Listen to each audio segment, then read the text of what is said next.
Welcome back. Today we're talking about divorce-proof your wallet, what high-earning women and men should know. So today's episode is for every high-earning individual who's ever worried, am I doing enough to protect what I've worked so hard for? And I'm joined by Nikki Tucker, a personal financial strategist and the brilliant founder of the FIIRM Approach, a method designed specifically to help female breadwinners reduce overwhelm, gain clarity, and confidently prepare for uncoupling or divorce if it comes to that. Nikki knows the stress and uncertainty that can surround money, especially when your financial life feels at risk. You can read all about her and her background in the show notes and more about our episode. We're going to dive right in. Welcome, Nikki. Hi, thanks for having me. Thank you for joining us, and I'm excited about our conversation. Before we dive in, I like to ask my guests a question outside of their 9 to 5 job. And so for you, I'm going to ask the question, was there a moment in your life that completely shifted how you see the world or engage with the world? And if so, what was that? That's a really good question. I'm sure there were many moments. The most recent moment that I can think of is likely when my late husband passed away. It was quite unexpected and it required me to mother my son in a way that I never had before and just make a lot of decisions in a very short amount of time and figure out the new direction of my life and our life or lives. So that was probably the most recent and biggest thing. And I learned a lot about myself during that time, which most people do when they go through major transitions like that. And I think that it was a very enlightening time for me because I felt like I moved through that situation despite the sadness, despite the overwhelm, with a lot of confidence. And it's a good place to be in when something that detrimental or tragic happens. So, Yeah, learn how strong you are, right? How talented absolutely. you're beautiful. Yeah. Well, I'm so sorry for your loss, Thank and you. I appreciate your response. It's actually, as we're talking to room full of people in crisis and transition, it's a good connector.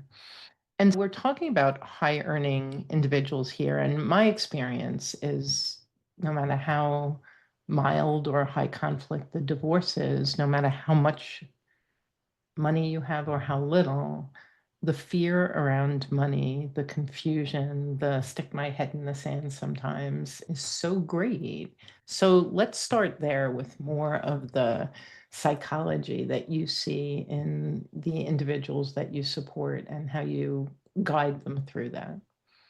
Yeah, that's exactly it. The underlying commonality, I think, in most divorces, and particularly high conflict, has a lot to do with fear. It has a lot to do with overwhelm and the feeling of not being in control and wanting to control things every single step of the way.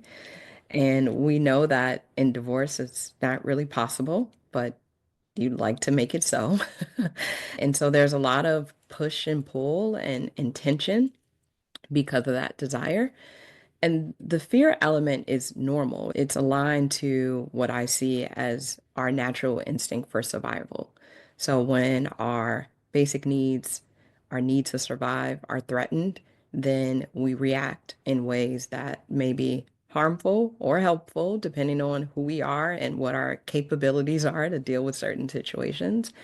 I think that it's really important that when you're going through a divorce, that you have the right support. And that support may look very different than support you've had with other transitions in your life.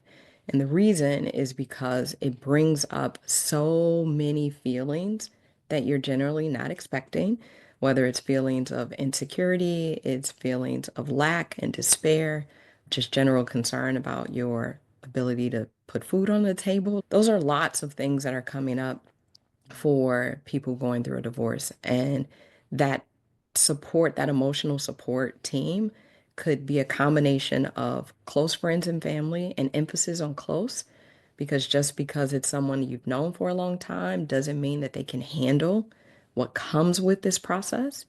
Just because someone else you know has gone through a divorce doesn't mean that's the right person that you listen to for all of the advice. And then also, it could be professional support. And the combination of the two, I think, are often maybe overlooked or not given enough attention to how important and necessary it is for the divorce process. So that's my take on it. Yeah, yeah, and I love that you said that. I always say just because they love you doesn't mean they make your A team. Like they need to have a little bit more going on, right? Like emotional intelligence and a good sounding board. And then the professional support, I often see it as a stool with three legs, right? You obviously need your matrimonial attorney. You want either a therapist or a coach or both. And then that piece that you play is so vital. I say to everyone, it's my own, as a coach, you ask, you don't tell, but my one tell is you have to have a financial expert because you're negotiating your financial future, how little or much that might be. And so when people come to you in those early stages, walk us through some of the baby steps in the beginning you encourage your clients to look at, engage with. Yeah. Most of the clients that come see me, quite honestly, are seeking an amicable divorce. Now, whether that happens or not is another story. But People who come to me are seeking an amicable divorce too, and it see, generally in our world doesn't work out that way. But it's an interesting place that you start because the intention is important, and so you have people coming to you saying, "My intention is to be amicable." exactly. And Yeah. that part is really key. I think that when you are just starting or even considering divorce, you really have to think about what your intentions are, regardless of the outcome, because again, you can't always control the outcome. But understanding who you are and what you may or may not be triggered by, super important, and how you'd like to move through the divorce process, ideally. And so I recommend that people not only think about it, but also put pen to paper, like writing it down. It's like sending the universe a message. And I'm not a very woo person. I'm a money person, so we tend not to be super woo. But I do think that can be helpful to level set within yourself and say, this is how I'd like this to go. This is how I'd like to behave. This is what I know he might say because he knows me very well. We're again assuming that this is a heterosexual relationship, knowing that it may not be. But having those things in mind are really important to start. And so once you can level set from an intentionality perspective, then the next thing is thinking about priorities. And not just what are your priorities, but what are your spouse's priorities. And this is where I think some people get caught up because they're so focused on self and I want this, I need this, the kids need this, and that's it. And it's very binary. And I think it's okay to think about divorce from an integrated perspective because this is someone that you have been partnered with for a long time. And if you have children, you'll likely continue to have to partner or co-parent with in some way or parallel parenting, whatever it might be. You'll Yep. still have to coexist in the world. And so those two pieces, the intentionality and the priority, and adding in the element of what do you think your spouse's priorities might be actually gives you leverage when you begin to negotiate. It's no different than being in a debate. If you can anticipate what the other person will say, then you are much more prepared to defend and get through without being overwhelmed. Yeah, and even in the highest of conflict situations, understanding, we always say your secret weapon is how well you understand him or her. You know them better than anyone else. So, how they know how to push your buttons, you can use it as your secret sauce, knowing what's important to them. And I just want to stay on this for a minute because I think there's something really valuable when my intention is amicable and I'm considering what's important to the other party because nobody wants to be in a win-lose, right? So it opens that space for everyone to walk away with something that they want. Can you just talk a little bit about how you've seen that unfold and get to that place? Yeah, a lot of it comes down to some tactical scenario playouts where we're saying, okay, under scenario one, what does it look like? What does it look like from a financial perspective? What does it look like logistically? What are the options and considerations as far as where you live, where the kids go to school, and all of that? And then scenario one is generally everything that they want. Then We'll we get start into, there. we'll start there, right? We shoot for the stars, we land on the moon. And then after that, it's let's talk about scenario two. Let's talk about scenario three and balancing feelings and facts. Because in divorce, facts will trump feelings, especially if you end up in court, especially when it becomes high conflict, because now you've removed you and your partner's ability to come to an agreement, and now you're relying on someone else to make a decision for you. That person is never going to be as emotionally invested as you are in your marriage, post divorce, life, any of that. So they're going to stick to facts more. So when we're having conversations, it's about the different scenarios and the facts associated with those scenarios and a little bit of feeling. And I think that part can be tricky for some because it's a very emotional situation. So it's hard to remove the feelings. I was just going to go there with you because I speak to so many people, new people every week, and you say feelings and fact. I say fact and fiction.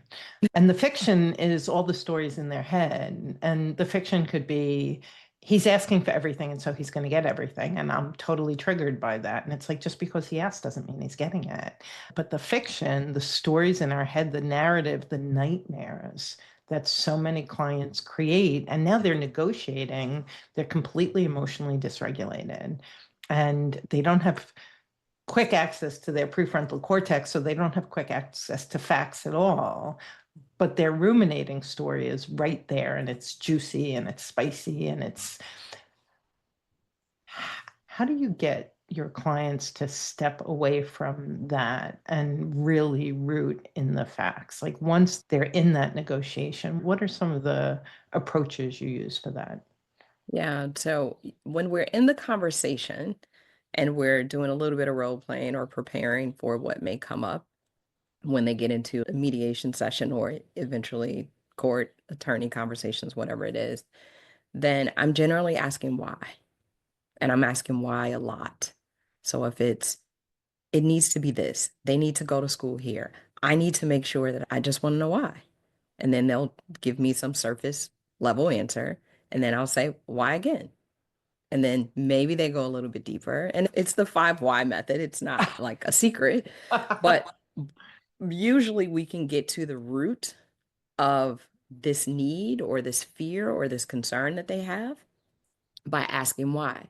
And so I tell them to tap into that exact same thing when you're having real life discussions. If you can just take a beat and take a second and ask yourself, why? Why am I saying this? Why is my body feeling tense? Why am I getting ready to cry because of this response? Or at the same time, if you can think about the other person that you're sitting across from, and when they say something that catches you off guard, or when you had a conversation last night and they say one thing, and then the next day they say something completely different, you're like, we just talked about this, right? Right, right. Why is your position different? Why are you changing your mind? Is there something that's happened over the last 24 hours that now you have a different position on this? Those simple questions, and I say simple because it's relative, right? It's a very short question. Why is a short question?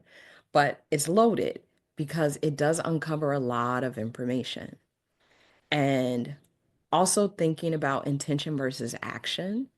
So when we think about how coaches and therapists talk about the way that we interact with people, we judge ourselves based on our intention.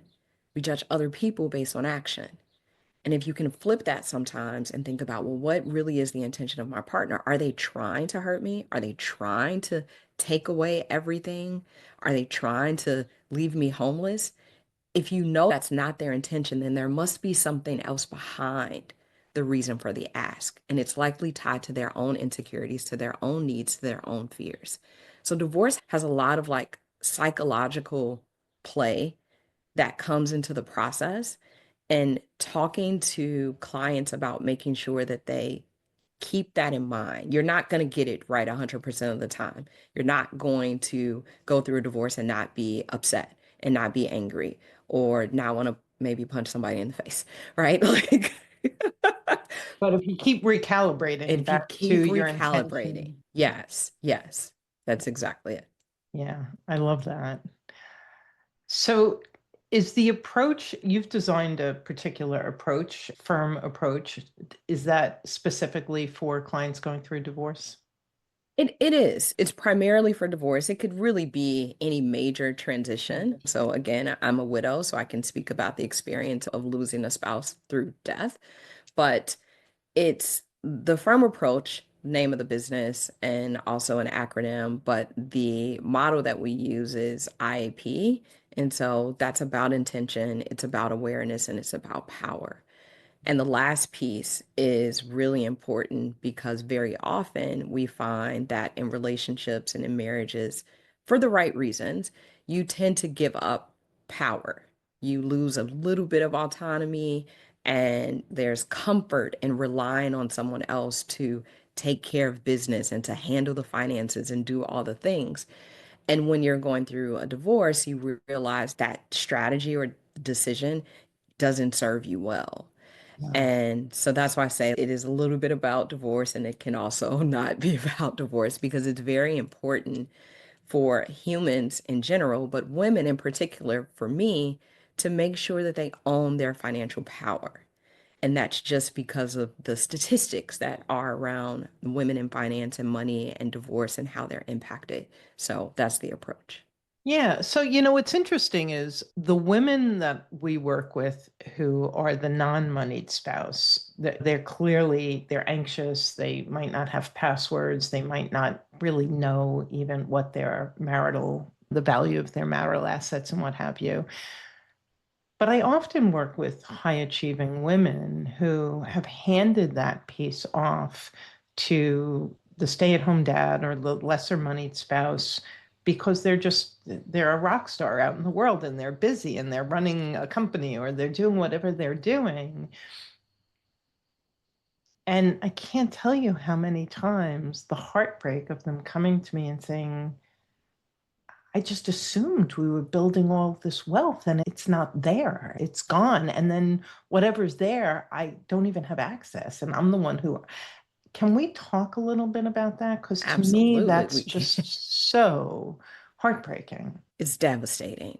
Yeah. And I understand why it happens as often as it does. There's something to be said about trusting someone that much and feeling safe enough to be that vulnerable and assuming that someone's going to do the right thing or that someone just even has the not only the willingness but ability, because sometimes you're like, oh, this person always pays the bills. The lights are on. Everything We're seems to be going well. everything seems to be working, so this is fine. But there are levels to managing money. Yes. And it's one thing to know where it's going, i.e., you're paying the bills, you're paying service providers, daycare, whatever it might be. It's another thing to know if it's growing. And if you're not paying attention, and paying attention means a number of different things. Paying attention means that you should be able to access all financial information about your household at the drop of a dime. It doesn't mean you have to do it, it just means you have the ability to do it. So, Yes. And let's not. stay on that a minute because that's like having the ability means that there's this level of transparency that you have Yes, all of the information you need to go online, to make a phone call, to just have access. yes. And you're saying that very adamantly. And so, what have you seen happens in situations? Well, if you think about one of the biggest pieces of divorce, which is financial disclosure. And when you're completing a financial affidavit, you're doing it as an individual. You're not doing it as a couple. And so swapping this information, if you don't know how many different bank accounts you have, how many credit cards you have, investment accounts, and all of these things, if you don't know the inventory of your financial life, it's going to be very difficult for you to look at your, well, one, complete your own financial affidavit, but two, look at the information your partner has provided and figure out if there are holes or gaps because you have no idea what's accurate or not. The other thing I think is trying to figure out, and this is going to be state dependent, but what is fair? What is reasonable? What should I be expecting? Again, you need information in order to discern those types of things. You need information to recognize if someone's being forthcoming or transparent about everything that they own and everything that they owe. So you're not holding the bag post divorce. And so that's the reason that I'm adamant and passionate about it because I've seen too many times where someone thought that they knew everything or they trusted that someone was being honest and forthcoming and they're hiding a major asset that you don't know about or they're hiding a major debt and you don't realize your name is on it. So when we talk about staying informed and aware, this means not only access to things, passwords, again, inventory lists, you need to know who's the accountant, who is your tax preparer if you have those types of professionals in your lives. But also, have you pulled your credit report lately? Like that's a simple thing that can give you a whole lot of information because what we see in divorce is someone is going through the process not knowing that there's a card or loan that their spouse took out that they didn't know anything about, but now legally they're responsible. 100%. Exactly. And on top of all of the other upset and devastation, that can just decimate somebody. Absolutely. Yeah. Yeah. I'm going to take a brief sponsor break. And when we come back, I want to talk about what you would recommend as a protocol to stay on top of these things. Divorce feels like an overwhelming perfect storm as you navigate pain, fear, and confusion while struggling with unfamiliar legal procedures and the pressure to make complex decisions that will impact the rest of your life. Our free rapid relief call provides the clarity and confidence you're yearning for. Visit rapidreliefcall.com for support and guidance today. Okay, so Nikki, for all of our listeners who are either in new relationships or they're on the mender and fence and they don't know this stuff, do you recommend a monthly meeting with your partner? What would be, in your perspective, the most effective way to stay on top of this and stay in communication with your partner, your spouse on this? Yeah. So there are two things that I talk about a lot. One has to do with some steps and tactics that you do on your own, regardless of if you're partnered or not. And then the other thing that you mentioned really does have to do with the frequency of communication. I don't care how often you meet. You can meet once a month, you can meet once a week, you can meet twice a year. It probably shouldn't be less than once a year. And the once a year people are those that really, really have their stuff together, okay? But if you're newer to a relationship and you're trying to get an understanding and see how strong your financial compatibility is, then that the meetings or discussions, because meetings sometimes feels too formal for people and they tune out. The discussion should happen more often than not. And as the relationship matures and there's more comfort and trust, then maybe the frequency can change. Not to be confused with it should not happen. You should always have a touch point in your relationship, whether you're married or not, about money and about future plans, about big decisions, big purchases. And again, if you're living together or if you're married, where your money is going and how your money is growing. So when I talk to my clients, I say when we were in school, we got a report card and it would tell us very easily how well we were doing. And generally in high school and in college, you had a GPA. So that number was very easy to say you're doing well or you're not doing so well. Yep. When you're an adult, you don't get a report card anymore, but you do have data points that are very similar to a report card. So I call it your financial report card or an adult report card. That's looking at your credit score, that's looking at your net worth, and that's looking at a few key ratios on a regular basis to see what does your financial health look like. Those are starting points as far as what should we talk about when we sit down.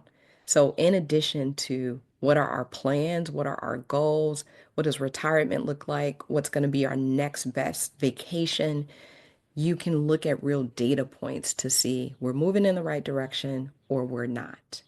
The other thing is sometimes people want to make the meetings very formal.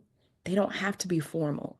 You can go in your backyard and put a blanket down and sit on the grass and have a glass of wine and have the conversation. You can go to the park, use any environment that feels safe and feels comfortable and not necessarily brings up tension to what can be an uncomfortable conversation. So as you're talking, the one scenario that comes to mind is, well, it's a couple of different scenarios or a couple of different clients, but people who are making good money, well deep into the six figures, and they're in debt. They've got nothing. So if somebody is living a life that feels lavish, that feels like we're good, but then they start looking and they can't find anything, what do you, and I know this isn't, it could be the high achieving person actually. What do you recommend that one do? And how do you turn that around? Well, are you saying that they're living outside of their means? Oh, Is that what yes. we're talking about? So often. Okay. I mean, is that something that Yeah. Yeah. It's surprises me when the income is so high that it's like, yeah, but my debt is higher. right, Like right. yeah. It's not surprising to me, probably because I see it so often. But it often ties to people's money stories. That's the bottom Mhm. line.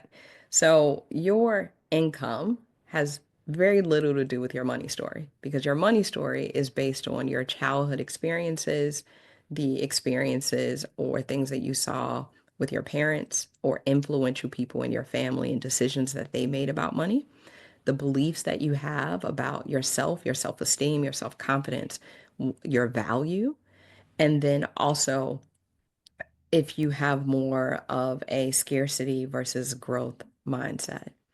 Those are the things that will craft your spending habits. Those are the things that will shape the way you manage money. It doesn't matter how much money you have because there are a lot of people who have low incomes and have very little debt and figure out how not to live outside of their means and figure out a way to build their net worth and build their wealth. There are also people who make a lot of money and live well below their means and can do the same thing. And then, like you said, there are people who make a ton of money, and it doesn't matter how much money they make, it's never enough. So, when you think about all of those different scenarios, that's when you know that it's not about the numbers, it's about the mentality. Right. Right. So y- you're saying know yourself and have conversations with your partner. And so let's move this toward we're heading into negotiations. We now know what we have, what we owe, what we earn, all of this. And the other thing I hear you saying is set your intention. And I forget how you said this. A colleague of mine says always assume best intention of the Hmm. other party, which is when your client is going to the negotiation table and they have a sense now, they've got all the numbers. What are some of the roadblocks they run into and some of your tips for how to avoid them? So, again, I work primarily with women, but I recognize that this can happen to anyone, and it probably happens to men quite a bit, especially for those who are high earners. There's this sentiment that because you make so much money, you should be willing to give more than is either legally required or reasonable for someone to maintain a similar lifestyle, which we hear so much in divorce. And I try to warn people to resist the urge to To be give the house away. compelled, to give everything away. One, just because you want it to be over with. I'm tired of this. I don't want to do this anymore. Right. Just tell me what you want and I'll sign on the dotted line. But two, also because someone is likely trying to guilt or manipulate you into giving you what, or giving them what they want just because you are a high earner. There's no reason to feel guilty. There's no reason to be overly penalized or feel like you're being penalized because you've been successful. Now, when it comes to negotiations and you're still able to do it between the two of you, or if you're going through a collaborative process or something like that, then yes, there are times where I've seen a client say, I'll give this extra whatever because there's no sweat off my back and this will just make everybody happy. That's fine. That's reasonable. But when you feel like you're being bullied, Right. into giving up something that is unfair to you, that again, you're legally not required to do, then my tip is to take a pause. Don't blow up the room, but take a pause, but be very assertive in standing up for yourself and say, this is not fair. Let me tell you why this is not fair. And this is what I'm willing to agree to. And I think for women, sometimes that can be more challenging because we tend to fold more or give in or just have a need to acquiesce. Right. And I would say that's one of the many places where our role as a divorce coach and being that sounding board and just asking a lot of questions until they hear themselves and go, well, wait a second, I don't actually want to do that. Yeah, but you're leaning in that direction. And is it your people pleasing? Is it your fear of conflict? What's beneath this? Let's cut those ties that are attaching you to an outcome that you actually don't want. Love that. That's great. When it comes to negotiating different types of money that might look like it's the same value on paper, but isn't necessarily, can you talk to the listener a little bit about how to be discerning when they're looking at those numbers? Yeah, so this is where a financial expert generally Is earns their keep. vital. Vital, vital. Did you hear me say vital? Yeah. This is where they earn their keep. And it's often because most people don't understand that all assets are not created the same. And so when you are trading on different things and negotiating different things, you're like, oh, well, I'll take $100,000 in cash, and then you take this $100,000 retirement account, and we're like, wait a minute. Those things, all things are not created equal. And without spending, you could do a whole nother session or a podcast on this. But what's important high level for people to understand is there are implications to money in divorce, particularly from a tax perspective and also long term. So, what sounds like a good deal, cash is king, don't get me wrong, it's great to have liquidity. What sounds like a good deal may not always be a good deal because not all assets are created equally. And even sometimes when you're thinking about spousal support negotiations or who keeps the house and all of these things, you're like, I really want to keep the house. That comes up so much. I can't even tell you. I'd Yep. be like a billionaire if I could get paid off of every time someone said that. And when they're, again, willing to give up so much just to keep the house, and then when we spend some time drilling into, can you afford the house on your own? And not just the mortgage payment, because usually they're like, yeah, I could pay the mortgage on my own. I could pay the utilities. What about the maintenance? What about the upkeep? How old is your house? Is your house 5 years old or is your house 50 years old? Because there are different things that come along with that. And maybe you're only thinking about the stuff that you see on a regular basis, the mortgage and the utilities, versus all of these underlying sunk cost, improvement, repairs, and just the labor of maintaining a home. So Those types of things are really, really important for everyone to understand. And I genuinely appreciate the fact that you may not get it on the surface and you may not be able to do the math or whatever, but there are professionals that can help you walk through that. And just don't say yes to something that sounds too good to be true, because it usually is. Yeah. Yeah. And I think that marital home one, I mean, talk about having to step away from the emotions of it, especially if you've been, the mom and and the kids are still in school. They're still living under your roof and oh my God, we can't do this. That was my situation. And I looked at the numbers 8 ways from Sunday and I was like, there is no way in the world. Like I'm going down. This is an anchor around my neck. I'm going down. I'm going down fast and hard if I do this. And I've had that conversation dozens of times. And it always follows with please reach out to your financial professional, somebody who swims in the waters of numbers, who's really comfortable, who can help you better assess the pros and cons of the situation. Yeah, definitely. Beautiful. Definitely. We're heading toward the end. I would love to hear your tips on, okay, you've negotiated, you've had a rock star like Nikki working with you, you've negotiated a good settlement.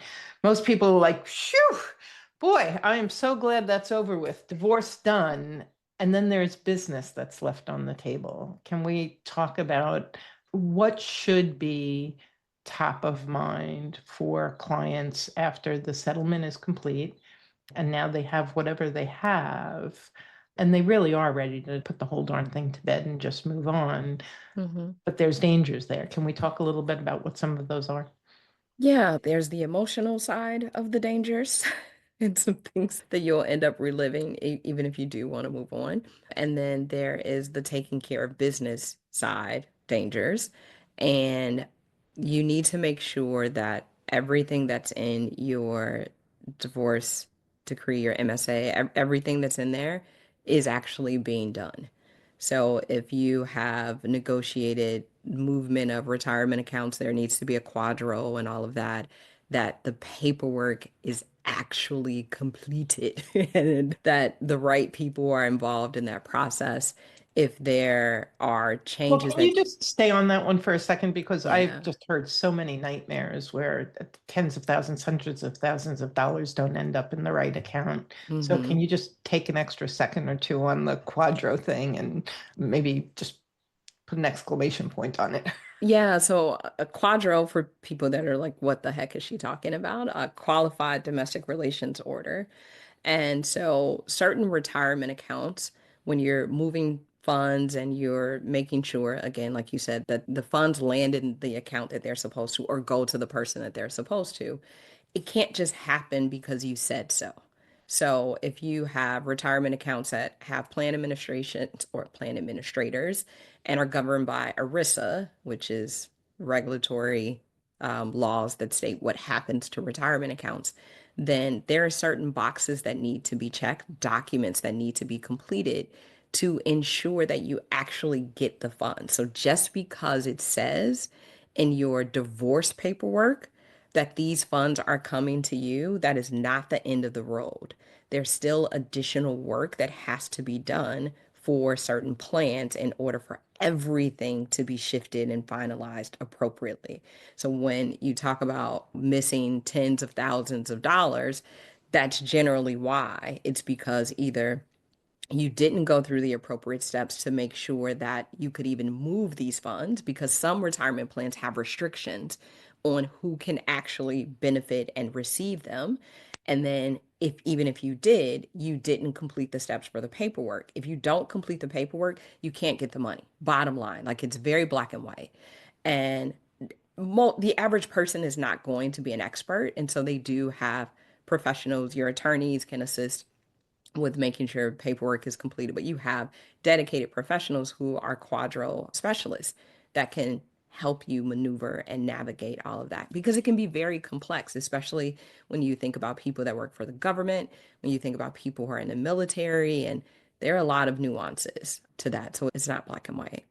Yeah, I interviewed a Quadro expert a number of years ago, and all I remember is the title of the episode included the word nightmares. And this woman had stories upon stories, and she could not highlight and underscore enough the importance of, she said, matrimonial attorneys often don't know how to fill out these forms. And they're like, I got it. So if I just want to say, if you're negotiating retirement funds, pensions, and you hear the word quadro, you want to lean in, you want to find out who are the experts. Do not be penny wise and pound foolish in this area. You want to make sure that it's done to completion, and that you actually get what you've worked so hard to negotiate for. So I really wanted to highlight that one. Yeah, it's a really good point. I think a couple of other things, even if retirement accounts are not involved, is simple things like updating insurance policies, updating the deed. If there should be a quick claim deed, then make sure there's that it's executed. Yep. Making sure that if you decide and everyone agrees that there's enough trust that someone is going to pay off the debt that they said they would, and your name is on the debt, that it actually gets paid off. Or even some of the follow up might be a little later down the line, but if there's a spousal support agreement or child support and that person is not paying, don't ignore that. Take action on, those missing payments because you don't want to let it sit out there any longer than you have to. So those are some of the tactical things that people have to like close the business side of the relationship out. Yeah, so that's closing out your divorce, doing all Yeah. of that, making sure that your ex is not no longer a beneficiary, and he's like just making sure all of that business is taken care of. And I know there's a bunch of checklists out there. So I think that I want you to tell our audience who your ideal client is, how they can find you, and I think you have a gift for us too. Is that true? Yeah, ideal client, as I mentioned, female breadwinner. So I am primarily working with women who are working and pre and post divorce. So if you're in the early stages and you're considering it or close to filing, then we provide guidance from that perspective. And then also post divorce to do the very thing that we just talked about and making sure that you're going through those activities, but also having a better handle on how to manage your money differently than maybe you did when you were married. So that's primarily how we work with clients. And we have something called the Divorce Support Pack. And so I'll make sure you have the link for that and you can put it in the show notes. So that provides just a quick overview, complimentary for people, again, who are trying to figure out what are some of the initial things that I need to think about, that I need to do, and even on the back end, because the divorce support pack is intended for people going through the divorce, so pre and also post divorce. And yeah, that's primarily what we do and how we do it. And your website is, TheFIIRMApproach.com. Really important. Firm has two I's. So the firm with two I's, approach.com. and And that too is in the show notes, folks. yeah, and we're also on YouTube and Instagram as well. Beautiful. And that too is in the show notes. Thank you so much for what you do in the world. I can only imagine how tickled and delighted your clients are when they become well informed and feel more empowered and in control over their hard-earned money. Yeah, well, thank you for having me, and I really appreciate that. It's something that I'm really passionate about. I've been in the financial world for a really long time, and I just strongly believe that people should be unapologetic about protecting their financial security because they have worked so hard for the money that they earn. Yeah, 100%. So if you are in that position and you're looking for somebody to support you through the financial negotiations and management of your money, I really encourage you to check out Nikki's website, reach out, have a conversation with her. Definitely grab the pack, the pre and post divorce support pack, and put your money in order. So thank you so much, Nikki. And folks, we will be back again with another episode real soon. You have a great day. Thanks for joining us on the Journey Beyond Divorce podcast. I hope you found guidance and encouragement to help you along your journey. If you like my podcast, please take a minute to subscribe and leave a review on iTunes. You can also visit us at jbddivorcesupport.com.